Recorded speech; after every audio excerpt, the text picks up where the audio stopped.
guys, this is CW Younger with the Yuz Revolution, where we use what we got to get where we need to be. And today I'm joined by Adeke Rose, also known as Karen. Yes. So she's an advocate, a mother, grandmother, therapist, right? Yes. Okay. Because I didn't know if it was therapist or psychologist. I didn't know if those were the same things. I don't know. And she's also a poet. So today we're going to talk about leadership. Because one of the main reasons why I started like the Yuz Revolution is basically to empower people to follow their purpose and also to, I guess, cultivate that kind of like leadership. Yes. So, do you even consider yourself a leader? Let me ask that. You know, I never did until I became a manager at my last job, and then it was my responsibility to provide leadership for my staff. You're like, and okay. I don't know if I can do that. Just like you do it every day. So then I realized that I had to broaden my definition of leader to mean not necessarily that I'm in charge and dictating to other people, but by being able to help and support people to meet their goals or to meet a common goal is leadership. Definitely. And I think I do that. Okay. So, those were my kind of like thoughts. Like many people, like they think like the leader is like the dominant person or like the loudest person. And we all know like you have like a quiet, like spoken voice, but like everyone still knows you're there. So it's kind of like, you know, you can't, I guess you don't always have to be like the loudest person in the room. So what do you think like makes a leader? I think compassion. I think you have to be able to put yourself in other people's place in order to really be able to lead them, to guide them, because if you don't know where they are, they're going to feel disconnected from you. And so I think compassion is really important. I think commitment, because you can't lead people. You know, I liken it to, and I don't like war, I liken it to leading somebody in battle, and then when you get to the dangerous area saying, I'll see you when you get back. You know, it's just like you got to be there with them, with whatever it is that you're doing, side by side. That's a real leader. You know, you don't leave people alone. Definitely. Like sometimes I think people confuse like being like a leader with being just like a boss. Like the boss is gonna be just like, go ahead guys, but the leader's gonna be like, okay, take my hand and we're gonna go together, kind of thing. So, so a lot of people call you also like Mama Adeke Rose. So with that title, like, have you always been a leader, or like what made you like unlock your potential as like a leader? Well, it's funny because when I was in school, when I was in undergrad many years ago,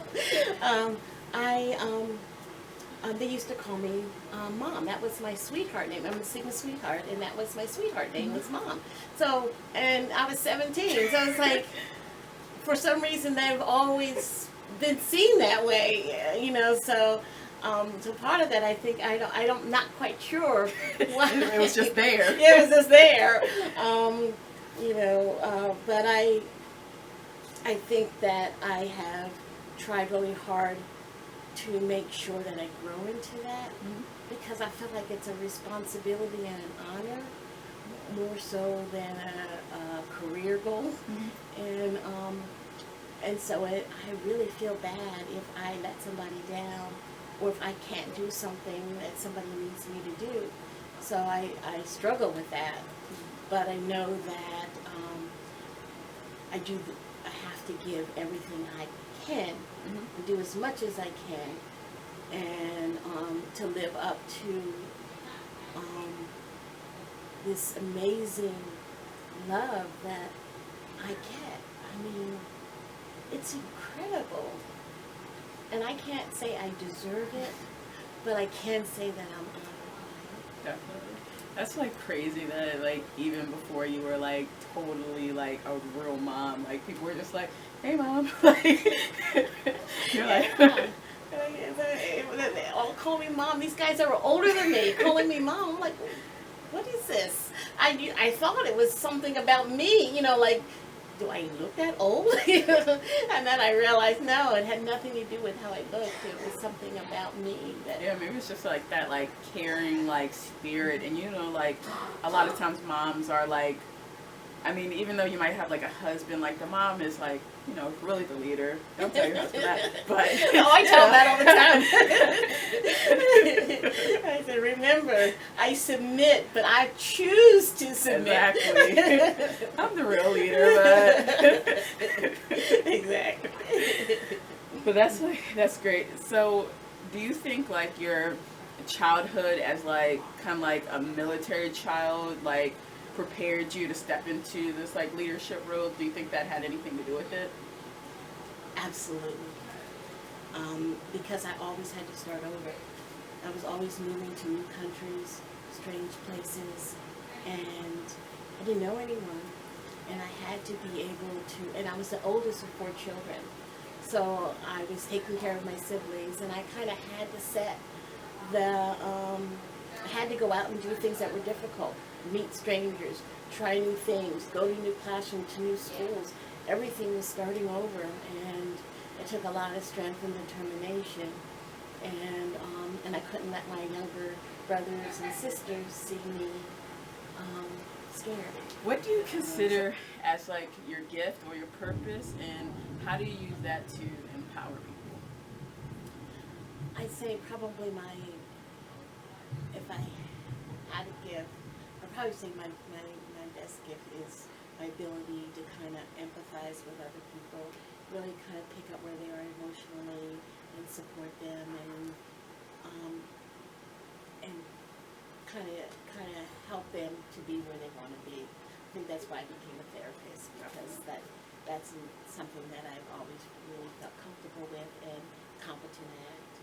Have you always wanted to be like a therapist?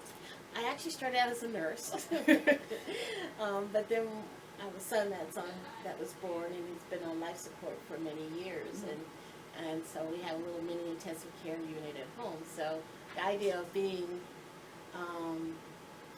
working there all day at the hospital and then coming home and being up all night with him, it was too much. So I left health, and I just switched over to mental health, which works for me. It's a nice balance. I mean, still along the same lines. Yeah, it's still like that helping people. So you're right. And like definitely, I would consider your ability to like tell stories as one of your gifts. So do you use that also to empower people, and how do you do that? Yeah, I think I do. I love that. I love writing. I love being able to tell people stories about my life, or where I've been, or what I've been through, or what I've seen other people go through.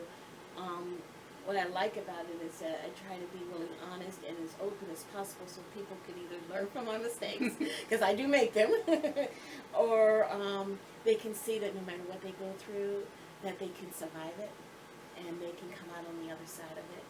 And I think that sometimes that's what we all need, is to know that there is an end to this. Because I know, like, just seeing you, and you come out and you're so quiet. You're like, hey guys, like almost where you can't even hear you, and then like all of a sudden, like you hit one of those like big lines in your poem, and everyone's like, whoa. And I've seen people like, they're like, hold on, say that one again, kind of thing, So it's like I think I would definitely count that as like one of your like biggest gifts, that you can even if they didn't know what the rest of the poem was, you have those like couple lines that everyone's like gonna everyone's gonna tweet those, everyone's gonna like remember those, like, oh, can you do that poem that was like about like the loved one, and you'll be like, okay, I got you. It's funny you mentioned that, because I always have to make a mental shift. I'm very shy, super shy, but so when I get on stage, I have to really make this emotional shift to be able to be what I need to be for to do the work that I intend to do there. And so it is like a big shift, but I'm glad that people are receiving messages. Definitely, I can relate to that, because I feel like it's almost like because I'm really shy too. So it's almost like an alter ego where you become like a different person. Like at first I'm like really nervous, and then I go up there and it's like a whole different person. Right. And then I get off and I'm back to myself. Exactly. People always tell me, "You don't seem shy at all. You're so social and you know everyone." And just like, this person doesn't know me. Because if you really know me, you know how shy I am. Exactly. Like it'll be one thing if like people come up to you and talk to you, but as in like going out and like, you know, you see some people and they're just like blah blah blah, like chatty Cathy's, and I'm just like, no, I'm just gonna sit here and be shy. Yeah, so I try to be warm and friendly, and I always like to check in with people, but if you ask, remember when you first came in and I was like, I'm not good at social, spontaneous conversation. I'm not good at that.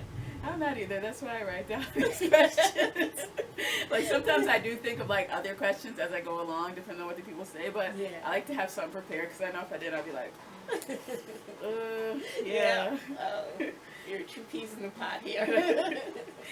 So you know, a lot of times people think of leaders as being like fearless. So, I mean, and I know we both understand that we both have like, you know, certain fears about certain things that you can or maybe working on coming to overcome. So what's like the bravest thing that you've ever done? The bravest thing I've ever done was many years ago when my children were babies. I had someone staying with us who had put a pot of grease on the stove, turned it on. My kids were in there eating their breakfast, and it exploded, and the range blew up. I was in the shower, so I didn't know any of this, and everything went up in flames, the kitchen, the living room, the dining room. All I heard was the alarms going off, so I got out of the shower, came out of the bathroom, out of my room, and all I could see was this big wall of smoke. And so I'm like, what is going on? So I run downstairs, and my front door's open. So I run outside, and she's standing there. And my children are nowhere to be seen. So I'm just like, where are my babies? And she's like, it's on fire. The house is on fire. I said, I know, but where are my babies? And she's like, she just started crying, said they're in the kitchen. So she left them in there, which is now engulfed in flames. So I walked through the fire, through the rooms that were filled with fire. I could feel the ball bearings because the range hood had exploded. There was ball bearings all over the floor. So I could feel them under my feet, burning my feet. And all I could think of was I had to get these kids out of there. And so I did. I went in, I got each one. I could only carry one at a time, but I got each one of them. I grabbed them and got them out of the house. And then I went back in and put the fire out. But I couldn't think of anything. It was the first time in my life I had no fear because all I could think about was saving my babies. I'll never do anything that great again in life. So it's like, you're also a firefighter. So, and like basically like Superwoman.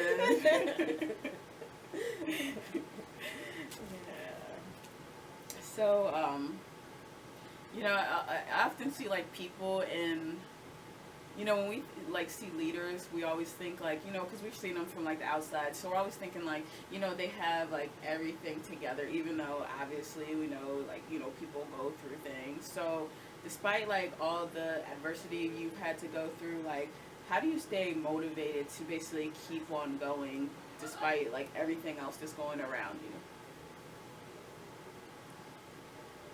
Oh, that is a great question. And it's a difficult question. I think the answer to that is threefold. I think one is faith. I'm a very spiritual person. I believe very much in God. Although I don't necessarily see religion or my faith in the same way some people do, in terms of one standardized religion. Mm-hmm. I've been many places and learned many different ways of worshiping, so it's sort of a combined view. I think that helps. I think love, not just love that I receive, but giving love to other people helps me to focus outside myself. So yes, I'm having a hard time, this is going on, I'm scared of this is going on, but this person needs me. And by going outside of myself, I can kind of escape that in a way, but also it reminds me that I am not the only one. It takes me out of my period of thinking, poor me, why is this happening to me kind of thing. It's like, why is that happening to her? Why is that happening to him? Why is that happening to them? You know, everybody suffers. And so it helps me put things back in perspective. When I help other people, I feel less self-absorbed. And then finally, I think it's just that there are times that I just have to say, it is okay to be afraid. It is okay to be sad. And it is okay to grieve. You know, we somehow think we're not supposed to feel. And I do feel very, very strongly sometimes. But I know that that's okay. I can be where I need to be, and then I can get up and I can move forward. I think like sometimes definitely it's like, you know, black women, like we're seen as like basically almost like subhuman, where we're not supposed to like feel or be sad or anything, because we have to take care of the household, we have to take care of the children, we have to take care of our, you know, husband, wife, whatever. So it's kind of like, you know, it's okay to not be okay. Right, exactly. Like that's a lesson. Yeah, being strong isn't not feeling. Being strong is living with those feelings, having those experiences, and then sometimes getting knocked down, and then finding a way to get back up and move forward again. That's what it really means to be strong. Definitely. So this is the last question. So, what advice would you give to someone that kind of wants to follow their purpose or is not quite sure what it is, but they need that, you know, extra push? I think I would tell them that, first of all, examine their hearts. What is it that you feel you should be doing? What do you feel is right for you? And then I tell them, break it into baby steps. What's the first thing you need to do to get there? How little it might seem to you, what can you do right now to move forward on this? And it is okay to, you know, and then it's when you've accomplished that, what's the next step? You don't have to have it all planned out, because some people overwhelm themselves because they have all the steps planned out. And then they think about how much work they have to do and they never get there. So figure out what it is that you want to do first. For instance, if somebody wanted to be a poet, we'll just use that. That's we both know poetry. And I would say, you know, do you write? Well, yeah, but I don't think it's very good. Well, what do you think? Do you want to get somebody's opinion on your writing? Do you want to take a writing class? Do you want to go to coffee critique? Sorry, you know, I had to throw that in. You know, have other artists kind of critique your work and give you feedback, so that what do you need to help shape your purpose, so that you feel more confident? Because confidence is the number one thing we need to do whatever it is we want to do. We have to believe in ourselves, because our job is to convince everybody else that we're worth believing in. And if we don't think that, how are we going to convince anybody else? So by being able to find the confidence, whatever it takes to find that confidence, whatever you need to do, whatever you need to learn, start there. And I think that makes all the difference in the world, because and then move forward. But don't be afraid to ask guidance. Don't be afraid to lean on people. Don't be afraid to put it down and walk away, because sometimes we need to do that to take care of ourselves. We need to say, okay, I got too much on my plate. I want this. I'm gonna set it here, but just don't forget to come back for it. You know? I think if it's really your gift and your purpose, like you'll find a way back to it. Yes. You will, because it won't leave you alone. Exactly. It'll keep calling back to you. I was a performance poet for many years. I actually started writing and performing in high school, which in high school, and through college, and then when my children were born, they were very, very ill, and so even though I was going around the country performing, I just stopped because I had to take care of my family, and throughout the years, people would find out somehow. I don't know how. We didn't have internet then, so please tell me how they were finding out that I was a performance poet. But they would always find out. So then I'd end up performing and doing things, and then I'd disappear again. And then God, God has a sense of humor, because what happened for me is it brought me all the way back around when I became very ill and I had to leave my job. They medically retired me, and I thought I'd lost everything. What drops into my lap? My daughter, who says, "I'm taking you to Warm Wednesdays. I think you should perform." And I'm just like, how did I go full circle? Well, that's where I started. And it just, no matter what I did, it kept bringing me back. Kept following you around. It's like, you're gonna do this poetry. You're doing it. Exactly. And now, once again, it's become an amazing part of my life. And so if it is your gift, no matter what you do to get away from it, it will keep coming back and being put into your lap until you do it. Because I think we all have a purpose, and even though we don't always know what that purpose, we think we know. Eventually, it has a way of kind of manifesting itself. I'm Adeke Rose, and you can reach me. My website is www.adekerose.com. That's ADEKE.com. On Twitter, you can find me at Adeke Rose. On Facebook, I'm Adeke Rose Poet. And what I have coming up is I have CDs. I have CDs on CD Baby. And I have books on Amazon.com. And finally, I have, I'm hosting Heard Through the Grapevine in September. And that is the first Friday in September. And then you can find me at an open mic near you soon.